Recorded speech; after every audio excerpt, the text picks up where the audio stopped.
ఓం సాయిరామ్ సమర్థ సద్గురు సాయినాథ్ మహారాజ్ కీ జై. మన సాయి బిడ్డలందరికీ నమస్కారం అండి. ఎలా ఉన్నారు, ఏం చేస్తున్నారు? అందరూ కూడా సంతోషంగా సుఖంగా ఎప్పుడు కూడా ఆనందంగా ఉండాలి అని చెప్పి ఆ సాయినాథుని తరపున నేను కూడా మనస్ఫూర్తిగా కోరుకుంటున్నాను. ఈరోజు సాయినాథుడు అందించే సందేశం ఏంటి అంటే కనుక, తల్లి, నమ్మిన వారి చేతిలో దారుణంగా మోసపోతున్నావు, గుండెలు పగిలేలాగా ఏడవబోతున్నావు, పగవారి కలలు నెరవేరబోతున్నాయి. ఆలస్యం చేస్తే మాత్రం నరకమే. వెంటనే ఈ క్షణంలోనే నువ్వు ఇది తెలుసుకుని తీరాలి. సాయి బాబా సన్నిధి ద్వారా మనకు వచ్చినటువంటి సందేశం ఏంటంటే కనుక, తప్పకుండా గొప్ప తీపి కబురుతో నీ సాయిని వచ్చాను, కాదని నన్ను అసలు వెనక్కి పంపవద్దు. నేను చెప్పేటటువంటి సందేశాన్ని పూర్తిగా ఆలకించు. చక్కటి సందేశంతో మన ముందుకు సాయినాథుడు అయితే వచ్చారండి. బాబా వారి మాటల్లోనే తెలుసుకుందాము. అంతకంటే ముందుగా ప్రతి ఒక్కరికి ఒక చిన్న రిక్వెస్ట్ అండి. సందేశం నచ్చిందంటే తప్పకుండా మన వీడియోకి చిన్న లైక్ అయితే ఇవ్వండి. కొత్తగా మన ఛానల్ చూస్తున్నారా, ఛానల్ సబ్స్క్రైబ్ చేసుకుని వీడియో నచ్చినట్లయితే ఇంకొంతమంది అమ్మ బిడ్డలకు, సాయి బిడ్డలకు షేర్ చేయండి. ప్రయత్నం అయితే చేయండి. మీకు ఎలాంటి కష్టాలు సమస్యలు ఉన్నా కూడా కామెంట్లో రాయండి. నేను సాయినాథన్ గుడికి వెళ్ళినప్పుడు మీ పేర్లు అయితే చేస్తాను. తప్పకుండా బాబావారి సందేశాన్ని విందామండి. అంతకంటే ముందుగా ఎంతమంది అక్క మాకు ఎంతగానో బాబావారి ఆశీస్సులతో ఈ సందేశాల ద్వారా చాలా గొప్ప మెసేజెస్ అందుతూ ఉన్నాయి. మీరు ఎక్కడ ఉన్నా సరే నిజంగా నిరాశ చెంది ఉంటే కనుక ఒక్కసారి కనుక ఈ సందేశాలతో కనెక్ట్ అవ్వండి ఫ్రెండ్స్. మీకు కూడా నిజంగా మంచి జరుగుతుంది అని నమ్మకమైనటువంటి మీకు గొప్ప 100కి 100% మీకు మార్గం అనేది లభిస్తుంది. మీరు ఎంత దూరంగా ఉన్నా సరే మీకు ఖచ్చితంగా మీకు మెసేజ్ రూపంలో మీ ఇంటికే బాబావారు తప్పకుండా మీ సమస్యకు పరిష్కారం అనేది చూపిస్తూ ఉన్నారు. మీరు 100కి 1000% కనుక నమ్మకంతో కనెక్ట్ అయితే కనుక మీకు ఉన్నటువంటి ఎటువంటి సమస్యలైనా సరే మీకు పరిష్కార మార్గం అనేది కొద్ది రోజుల్లోనే మీకు శాశ్వత పరిష్కారం అనేది ఉంటుంది. నమ్మకంగా కనెక్ట్ అవ్వండి ఫ్రెండ్స్. తప్పకుండా మీకు ప్రయత్నం అయితే చేసి చూడండి. మీకు ఏ సమస్యలైనా సరే తప్పకుండా బాబావారు చక్కని వివరంగా నమ్మకంగా మీకు ఆ సమస్య నుంచి బయటపడేస్తారు. సాయినాథన్ సందేశాన్ని మనం తెలుసుకున్నామా? మరి గొప్ప దీపిక వృత్తో నీ సాయిని వచ్చాను, కాదు నన్ను వెనక్కి పంపవద్దు. ఈరోజు నీకు ఈ సందేశాన్ని ఎందుకు అందిస్తున్నాను, నువ్వు శ్రద్ధగా ఆలకించి చూడు. నీకోసం నీ సాయి గొప్ప శుభవార్తతో వచ్చాను. ఒక్కసారి పూర్తిగా ఈ సాయి మాటను ఆలకించి చూడమ్మా. నీ మనసులో ఉన్నటువంటి భారం అంతా కూడా తప్పకుండా తొలగిపోతుంది. నీ మనసు ప్రశాంతంగా ఉంటుంది. నేను నీ దగ్గరే ఉన్నాను, నీతోనే ఉన్నాను అని ఎందుకు నమ్మడం లేదు? నీకు కలుగుతున్నటువంటి దుఃఖాన్ని ఎందుకలా నువ్వు బలవంతంగా అణిచివేసుకుంటూ ఉన్నావు? అలా కానీ నువ్వు బలవంతంగా నీలో ఉన్నటువంటి బాధనంతా కూడా కుమిలిపోతూ నిలిపివేసుకుంటే నీలో ఉన్నంత వరకు నీకు ప్రశాంతతే ఉండదు. నీ కష్టం, నీ బాధ, నీ కోరిక ఏదైనా సరే నేను నీతో ఉన్నానని నీకు ఎప్పుడైతే నమ్ముతావో అప్పుడు నీకు నీ బాధలన్నీ కూడా పూర్తిగా తొలగిపోతాయి, నశించిపోతాయి కూడా. నీ బాధలు, నీ సమస్యలు చెప్పుకోవడానికి ఎవరూ లేరని ఎందుకు నువ్వు అపోహపడుతున్నావు? నేనున్నాను కదా. ఎవరు నిన్ను అర్థం చేసుకోలేకపోయినా ఈ బాబా నీకు తోడుగా ఉన్నానని గుర్తుంచుకో. దుఃఖాన్ని అలా బలవంతంగా అణిచిపెట్టుకోవద్దు. జీవితంలో నీకు ఎవరు ఎలా ఎన్ని ఎదురు దెబ్బలు తగిలాయి, నిన్ను నీ కుటుంబాన్ని చుట్టుముట్టాయి, కానీ వాటన్నిటినీ కూడా ఎదుర్కొని ఈ రోజు ఇంతవరకు నువ్వు నిలబడ్డావు కదా. మరి రాబోయే రోజులు, అటువంటి రోజుల్లో నీ జీవితం ఎలాగే ఉంటుందని అసలు ఊహించుకోవద్దు. ఇప్పటి వరకు నాకు, నా కుటుంబానికి అసలు సమస్య మీద సమస్యలు ఉన్నాయి బాబా. ఎప్పుడూ కూడా సంతోషంగా గడిపినటువంటి క్షణాలు లేవు కదా. ప్రతిరోజు కూడా బాధపడుతూ వచ్చాను. ఆ బాధను అలాగే నీ సమస్యను మంచి పరిష్కారం అయితే నేను అతి తొందరలోనే దొరకపోతుందని చెప్తున్నాను. నువ్వు వింటున్నది నిజమే తల్లి. నేనేదో గారడీ చెప్పే మాటలు నీకు చెప్పడం లేదు. నువ్వు పూర్తిగా అపనమ్మకాన్ని పెంచుకునేటటువంటి మాట కూడా నేను చెప్పడం లేదు. నీ మనసును సంతోషంగా కలిగించేటటువంటి మాటతోనే ఈ సాయిని వచ్చానమ్మా. అలాగే నీ కుటుంబానికి అన్యాయం జరుగుతూ ఉంటే అసలు నేను మాత్రం ఎలా సహిస్తాను చెప్పు? ఇప్పుడు నీ జీవితంలో జరిగేటటువంటి ఈ కష్టకాలం అంతా కూడా కేవలం కర్మ ఫలితమే. ఆ కర్మ ఫలితాన్ని నువ్వు, నీ కుటుంబం పూర్తిగా అనుభవించేశారు, ఇంకా అనుభవిస్తూనే ఉన్నారు. ఇక దానిని గురించి పూర్తిగా నువ్వు నీ నుంచి తొలగించేటటువంటి రోజులు రాబోతున్నాయని గుర్తుపెట్టు. పెట్టుకో. ఇప్పటి వరకు నీ కష్ట సమయాన్ని అంతా కూడా ఓర్పుగా, అలాగే ప్రతి ఒక్కటి కూడా చాలా బాధగా నీకు నీ సమస్యలన్నీ కూడా ఉన్నట్లయితే, ఆ సమస్య తర్వాత మరొక సమస్య వస్తూ ఉన్నప్పుడు ధైర్యంగా నిలబడ్డావుగా, అది నిజంగా చాలా గొప్ప విషయం కాదు. నేను ఒప్పుకుంటాను. కానీ నీలో ఆ బాధ సమస్య ఉన్నంతసేపు ఆ బరువును నువ్వు మోయడానికి ఎన్ని అవస్థలు పడ్డావు నాకు తెలియదా? ఎంతో అత్యవసరమైతే కానీ ఎవరు దుఃఖించరు. కానీ నీకు వచ్చినటువంటి ఆ దుఃఖం అనేది మరి అలాంటిది. నువ్వు ఎంతగా ఇబ్బందులు పాలయ్యావో నాకు తెలుసు. చీటికి మాటికి ఇక నీ నుండి కన్నీళ్లు పెట్టుకోవద్దు. ఎందుకంటే మంచి ఆనందకరమైనటువంటి జీవితాన్ని నువ్వు చూడబోతున్నావు కనుకనే నువ్వు భరించలేనంత బాధ నీలో ఉన్నప్పటికీ కూడా నువ్వు అసలు దాన్ని పెట్టుకోవద్దు. నీకు సలహా ఇస్తున్నాను, నీలో ఉన్న దుఃఖాన్ని ఈ రోజుతో పూర్తిగా విడిచిపెట్టు. మనసంతా కూడా నీ మనసు మనసులో ఉన్నటువంటి బాధని ఏదైతే ఉందో అంతా ఒక్కసారి గుర్తు చేసుకుని బాగా దుఃఖించు. ఎందుకంటే నీలో ఉన్నటువంటి దుఃఖం అంతా వెళ్ళిపోతే అన్న నీ నుండి మంచి ఆలోచనలు తప్పకుండా వస్తాయి. మరి నీ బాధ చాలా వరకు తగ్గిపోతుంది. అందువల్ల ఒక్కొక్కసారి దుఃఖించడం చాలా మంచి విషయమే. మనసులో ఉండే ఆలోచనలు రకరకాల పరిస్థితులను బట్టి మనసు మనకు వస్తూ ఉంటుంది. ఆ ఆలోచనలన్నీ కూడా మనసు కేవలం వేదననే తీసుకొస్తే ఆ వేదనలో మార్తి వచ్చినటువంటి సమస్యను మనం ఎలా పరిష్కరించుకోవాలనే ఆలోచన వస్తుంది. నువ్వు ఎంతో పరిణితి చెందావు. నీకున్నటువంటి కష్టాలన్నీ కూడా తొలగించడంలో నువ్వు ముందడుగు వేయగలుగుతావు. అయితే ఒక్క విషయం మాత్రం ఎప్పుడు మర్చిపోతున్నావు. నీ బాబా ఎల్లప్పుడూ నీతో నీ పక్కన ఉంటున్నాను అనే విషయాన్ని మాత్రం నువ్వు గుర్తుపెట్టుకోవడం లేదు. నిన్ను ఎల్లవేళలా నిన్ను కాపాడుకుంటూ వస్తున్నాను. నువ్వు కోరుకుంటున్నట్లుగా అన్నీ జరుగుతాయి. నీ జీవితం ఎన్ని రోజులు నువ్వు దేని గురించి అయితే బాధపడుతున్నావో, ఏ సుఖ సంతోషాలు నీ జీవితంలో నీ కుటుంబంలో లేవు అని ఎన్ని రోజులు నువ్వు దుఃఖించావో, కుమిలిపోతూ ఉన్నావో, అవి తప్పకుండా సంతోషాన్ని పొందుతావు. ముఖ్యంగా నీ బిడ్డల గురించి అసలు బాధపడవద్దు. వారి భవిష్యత్తును నేను కేవలం నీ బిడ్డలు ఎంతో ఆనందకరమైనటువంటి జీవితాన్ని గడిపితే నువ్వు సంతోషిస్తావు. అంతకంటే నేను ఇంకా ఎక్కువగా సంతోషిస్తాను. వారి ఆనందమే నా ఆనందంగా చూసుకుంటాను. గొప్ప విజయంతో నీ ముందుకు వస్తారు. ఎల్లప్పుడూ నీ బిడ్డల భవిష్యత్తును నేను బంగారుమయం చేస్తూ ఉంటాను. ఈ రోజు నుంచి నీ జీవితంలో కొత్త కొత్త మలుపులు చూస్తావు. నువ్వు తప్పకుండా నేను మాట ఇచ్చి మరీ చెప్తున్నాను. నీ మనసులో నువ్వు ఏదైతే మంచి జరగాలని కోరుకుంటున్నావు, దాని గురించి నువ్వు అనుకుంటున్నటువంటి పని పూర్తిగా విజయవంతం అవుతుంది. నీకు పట్టినటువంటి దుర్గతులు కానీ కర్మ ఫలితాలు కానీ అన్నీ ఒక్కొక్కటిగా తొలగించేస్తున్నాను. ఇకపై ప్రశాంతతో కూడినటువంటి జీవితం నీ కుటుంబానికి తప్పకుండా లభించబోతుంది. మరి ఇన్ని రోజులు నేను అలా దుఃఖిస్తూ ఉండడం వల్ల నా కుటుంబం వల్ల నా కుటుంబం ఎంత బాధపడ్డామో, ఎన్ని సమస్యలను ఎదుర్కొన్నామో నీకు తెలుసు కదా బాబా. ఇంత దుఃఖానికి గురయ్యామో, ఇన్ని రోజులు ఎందుకు బాబా మౌనంగా ఉన్నారని అడుగుతున్నావా? కొన్నిసార్లు నేను కాలం అనేది పెట్టేటువంటి పరీక్షలకు నేను కూడా అతీతుడిని కాదమ్మా. ఎందుకు అంటే వారైనా సరే పరీక్షలను ఎదుర్కోవాల్సి దానికి తప్పకుండా సిద్ధంగా ఉండి తీరవలసిందే. నీకు ఏ విధమైనటువంటి బాధ కలిగినా కూడా, ఎలాంటి దుఃఖం వచ్చినా, ఎన్ని సమస్యలు వచ్చినా కూడా చూసావా ఈ రోజుకు నువ్వు ఎలా ధైర్యంగా నిలబడి ఉన్నావు? ఒక్కసారైనా నీ కుటుంబంతో వారిని హాని కలగలేదు అంటే నువ్వు అవంతా నా అనుగ్రహం లేకుండానే జరిగిందని అనుకుంటున్నావా?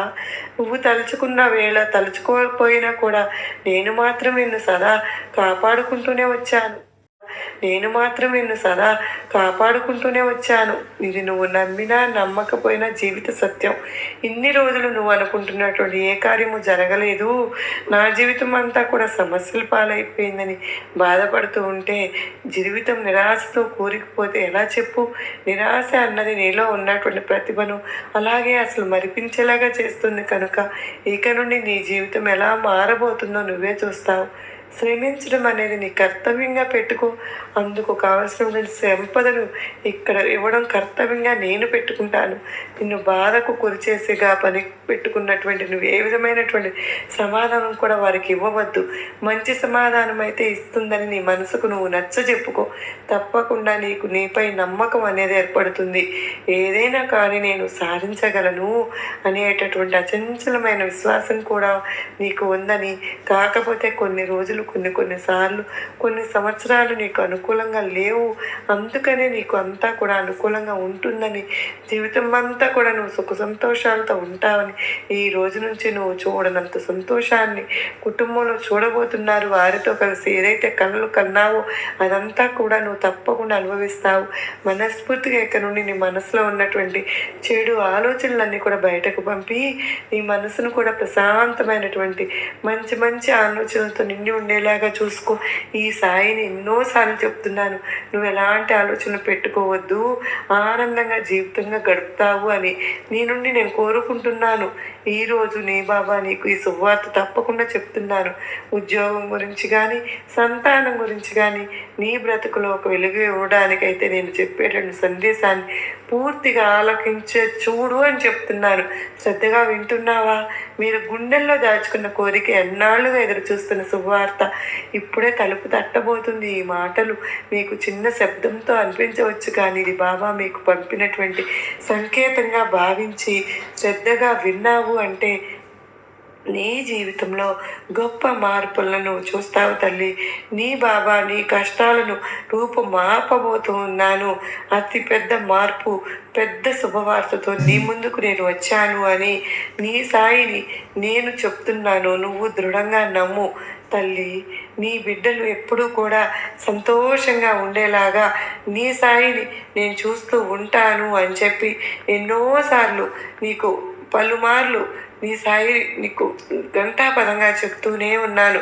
కానీ నువ్వు కంగారు పడిపోయి నవ్వి నీ ఒడిలో పెట్టేద్దామని చెప్పి ఒకటి నిర్ణయించుకున్నాను అని చెప్పి కూడా నీ గుండె చీలిన గాయాలను నేను ముందుగా మార్చాలి అని చెప్పి నీ శ్రమ ఫలించే రోజు దగ్గర పడుతుంది. ఉద్యోగం రావాలి అనే కోరికను ఇప్పుడు నీ బాబా సమాధానం చెప్తున్నాను. నమ్ము. నీ బిడ్డలకు నీ పేరుకు తెచ్చే విధంగా డబ్బుతో నిన్న మేలు అనేది వచ్చేస్తుంది. తప్పకుండా నువ్వు సంతోషంగా ఉంటావు. నీవు నీ తల్లి అవ్వాలని ఎన్నో సంవత్సరంగా కూడా అనుకున్నావు. అట్లాంటి బిడ్డలు ఉన్న వాళ్ళకు కూడా ఎప్పుడు కూడా నన్ను అడుగుతున్నావు. నీవు తల వంచి ఏడ్చి ప్రతిసారి బిడ్డలు లేని వాళ్ళు గర్భాన్ని ఇవ్వు బాబా అని దేవతలు ఏ భక్తురాలు బాబా కాళ్ళ వద్ద పడి ఏడ్చారు. బాబా తల్లి అని అనిపించు. బాబా విభూతి తీసి ఆమె నుదుటిని పెట్టావు.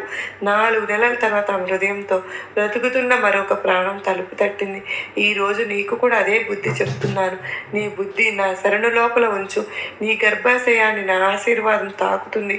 ఏటా నీ ఆదాయం కన్నా అప్పే నాకు తెలుసు, కానీ ఇప్పుడు నీ బాబా చెప్తున్నది శ్రద్ధగా విను. నీ ఖర్చులకు నేనే యజమాని. నీకు ఇవ్వాల్సింది నేను ఆపలేదు. సూటిగా 100 డబ్బులు తిరిగి వస్తాయి.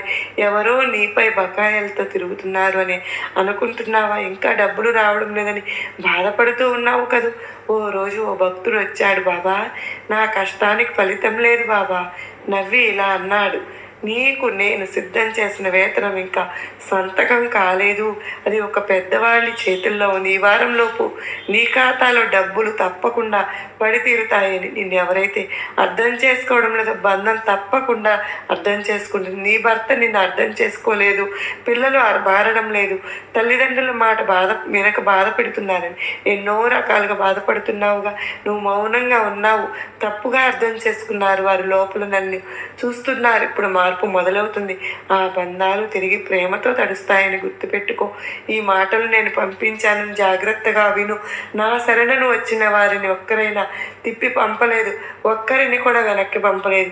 నీ శ్రమకు శుభవార్తలు తప్పకుండా వస్తాయి. నీకు ఉద్యోగం వస్తుంది, కుటుంబం సరిదిద్దుకుంటుంది, నీ గర్భం కడుపున కలగలగుతుంది, నీ డబ్బు తిరిగి వస్తుంది. నీవు కోరింది నీకు కాకపోయినా నువ్వు పట్టుకుంటే నీ కోరిక తప్పకుండా నెరవేరుతుందని గుర్తుపెట్టుకో. నీకు ఎవరు లేరని బాధపడవద్దు, అందరూ ఉన్నారని నిన్ను పట్టించుకోవడం లేదని కుమిలిపోవద్దు. ఈ బాబా ఎప్పుడు నీతోనే ఉన్నాను కదా. నిన్ను బాధ పెట్టేవాళ్ళు ఏదైనా చెప్పారేమో, నిన్ను ఓ బలహీనతకి నవ్వారేమో, నువ్వు ఎంత శ్రమ పడుతున్నావో చూడలేదేమో, కానీ నేను చూశాను, అన్నీ విన్నాను. కానీ నీతో చెప్పలేదు. నీకు నీ హృదయం కుమిలిపోతుందని నాకు ఎప్పుడు కూడా తెలుసమ్మా. కానీ బాధపడవద్దు, నువ్వు ఎప్పుడు కుమిలిపోవద్దు. ఈ లోకమంతా నిన్ను ఒక పక్కగా లేనంత మాత్రాన, ఈ లోకమంతా నిన్ను తక్కువగా చూసినంత మాత్రాన ఈ బాబా నీ పక్కన నిలబడి వ్యక్తిగా గుర్తుపెట్టుకో. నువ్వు అడిగే ముందు తెలుసుకుంటావు, నువ్వు ఏడ్చే ముందు నీ గుండె బాధను గ్రహిస్తాను. నువ్వు ఒంటరిగా ఉన్నావా అనుకునే ఆ క్షణాన్ని నీ వెనుక నిలుచున్నానని నేనే అన్నది గుర్తుపెట్టుకో. నేను నీతో ఉన్నాను అంటే అది మౌనంగా కాదు, నీ ఆత్మలో మాటల కంటే పెద్ద శక్తిగా ఉన్నాను.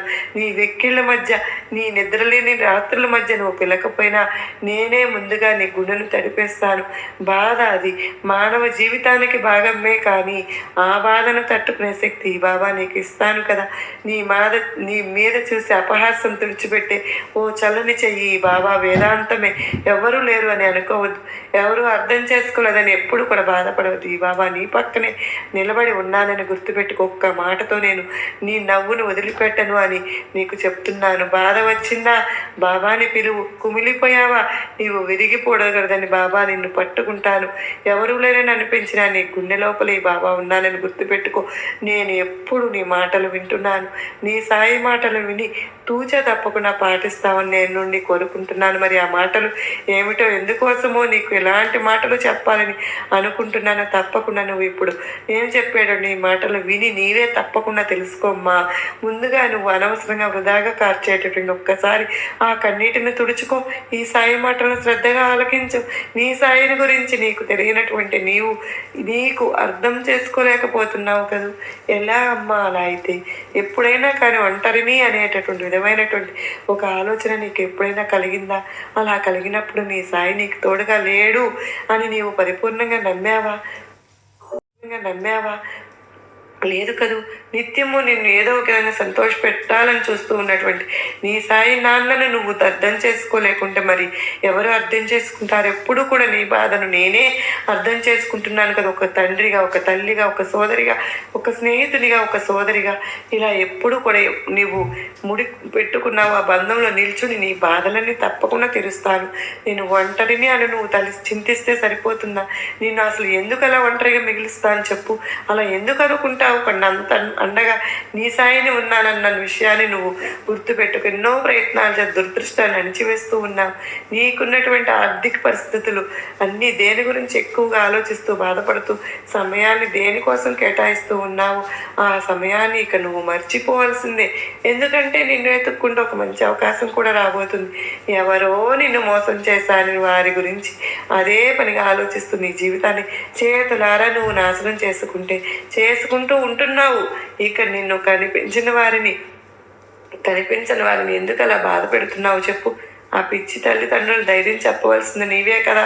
నువ్వు వారికి లేనిపోని బాధలు కలిగించే విధంగా చేస్తున్నావు. ఎప్పుడు కూడా నీ ప్రవర్తన ఇలాగే ఉంటుంది. మరి నీ కోసం జీవితాన్ని సైతం బలంగా పెట్టి ఆహర్నిశలు నీ కోసం శ్రమిస్తూ కేవలం నువ్వు బాగుంటే చాలని కోరుకున్న ఆ తల్లిదండ్రులు నువ్వు బాధ పెట్టుతావా చెప్పు. చిన్న చిన్న ఆనందాలను వదులుకుంటూ మీరు బాగుంటే చాలు, మీరు బాగుంటే మేము సంతోషంగా ఉంటామని చెప్పి ఉన్నతమైన స్థాయికి నీవు చేరుకుంటే చాలని అనుకోవడం వారు చేసినటువంటి తప్ప. మాటలతో వారిని నేను బాధ కలిగించే విధంగా లేను బాబా. ఎప్పుడు ఏమీ దూషించలేదు కదా. ఎందుకు ఇలా అంటున్నావు అని నువ్వు నన్ను అనవచ్చు. మాటలతోనే కావాలా? నీలో నువ్వు ఏదో ఆలోచించుకుంటూ ఆకలి దప్పులు మర్చిపోయి ఎవరితోనో కుటుంబంలో కనీసం సఖ్యత కూడా లేకుండా దూరంగా రాత్రులు కనీసం నిద్రపోకుండా నువ్వు చేస్తున్నటువంటి మూర్ఖపు ఆలోచనలు పదే ఇలా నీ జీవితాన్ని ఎందుకు నువ్వు ఇలా ఆగిపోయింది? అక్కడే నువ్వు ముగించాలని అనుకుంటున్నావు చెప్పు. నిన్ను వద్దు అనుకున్న వారు అక్కడ ఎంతో సంతోషంగా వారి నూతన జీవితాన్ని వారి కుటుంబంతో సంతోషంగా ఉండేలా గడుపుతూ ఉంటే నీవు మాత్రం ఎందుకు ఇక్కడ నీ పనికి రానటువంటి ఆలోచనలతోటి అన్నీ కూడా మనసులో నింపుకొని వాటి కోసం నీ సమయాన్ని కేటాయిస్తూ ఉంటున్నావు చెప్పు. అందులో అసలు ఏమాత్రం సంబంధం లేనటువంటి నీ తల్లిదండ్రుల మనసుని ఎందుకు కష్టపెడుతున్నావు? కనీసం వారి ప్రేమను చూసి అయినా సరే నీ మనసు కనికరించటం లేదా? నువ్వు వద్దు అనుకుని వారిని పొందాలి అనుకుంటున్నావా? ఆ తర్వాత మరలా నీ జీవితంలో వారిని పొందాలని అనుకుంటే వారిని అదేవిధంగా నువ్వు కొనసాగేటటువంటి అవకాశం కనుక ఇస్తే వారు నిన్ను మధ్యలో వదిలేస్తే అప్పుడు ఏం చేస్తావు? తుదిలోనే వారి మనస్తత్వం ఏమిటో తెలిసింది కదా. అటువంటప్పుడు వారిని దూరంగా, వారి ఆలోచనలు ఎప్పుడూ కూడా నీ మెదడు నుంచి తీసివేసి ఎందుకు సంతోషంగా ఉండలేకపోతున్నావు? నీ సాయి అనుగ్రహం ఉండబట్టే మొదటిలోనే వారి యొక్క గుణం గురించి నీకు అర్థమయ్యేలాగా తెలిసింది. అయినప్పటికీ కూడా వారి కోసం నువ్వు ఎప్పుడూ కూడా నేనేదో వారికి నేను చేసేసాను, వేరు చేశాను అని చెప్పి మూర్ఖంగా నాపై కూడా అలిగి నాతో కూడా మాట్లాడడం మానేశావు. ఇలా అయితే ఎలా చెప్పు? అసలు నీవు నాతో మాట్లాడలేకపోయినా నాకు నీ మీద ఎప్పుడూ కూడా కోపం రాలేదు. జాలిగా ఉంటుంది. ఎందుకంటే నీ అమాయకత్వాన్ని ఆసరాగా చేసుకుని కొందరు వేసేటటువంటి పిచ్చి పిచ్చి వేషాలకు నీలాంటి వారు ఎందరో అది నిజమేనని చెప్పి భ్రమలో ఉండిపోయి ఏది నిజమో ఏది నిజం కాదో ప్రేమో అది తెలుసుకోలేకపోతున్నారు. అబద్ధాన్ని కూడా గ్రహించలేకపోతున్నారు. చివరిగా నిండా మునిగిన తర్వాత అప్పటికి కళ్ళు తెరుచుకుని ఇలాంటి అమాయకులు మోసం చేసే వారి దగ్గర ఎప్పుడు కూడా కొదవ ఉండదు. అవకాశాల మీద అవకాశాలు వస్తూనే ఉంటాయి. ఎవరైతే నిన్ను వద్దు అనుకుని వెళ్ళిపోయారో వారికి తగినటువంటి రీతిగా నువ్వు ఇచ్చి తీరాలి. కానీ ఇలా నువ్వు నీరసించిపోయి నీ జీవితాన్ని ముగించటంలో వారికి నువ్వు ఎలాంటి జవాబు ఇస్తావో చెప్పు. నువ్వు కూడా సవాలుగా నీ జీవితంపై, నీ లక్ష్యంపై దృష్టి సారించి విజయాన్ని వరించిన తర్వాతనే వారికి మంచి జవాబు ఇచ్చినట్లు అవుతావు. అలా అని ముందు ముందు ఇంకా ఎలాంటి ఇబ్బందులు రావాలని నువ్వు అనుకోవద్దు. ఎలాంటి ఇబ్బందులు రాకుండా అసలు జీవితమే కాదు, తప్పకుండా ఏవో కొన్ని ఇబ్బందులు వస్తూనే ఉంటాయి. కానీ ఎదురైనా కానీ అలాంటి చీడ పురుగులు, అలాంటి సమస్యలు, బాధలు ఎదురుగా నిలిచినా మాత్రం వాటిని తొక్కుకుంటూ ధైర్యంగా అడుగులు వేస్తూ ముందుకు వెళ్ళు. అప్పుడు అడుగు, బాబా నీ వైపు నాతో ఉన్నావా లేదా అని. అప్పుడు అడుగు, సాయి నేను ఒంటరినా అని. ఒంటరిని ఎందుకు అవుతావని చెప్పు, నీకు అండగా నేను ఉన్నాను కదా అని నన్ను నువ్వు అర్థం చేసుకుంటే చాలు. నీ బంధంని ముందే నీవు రాసి పెట్టి ఉంచాను.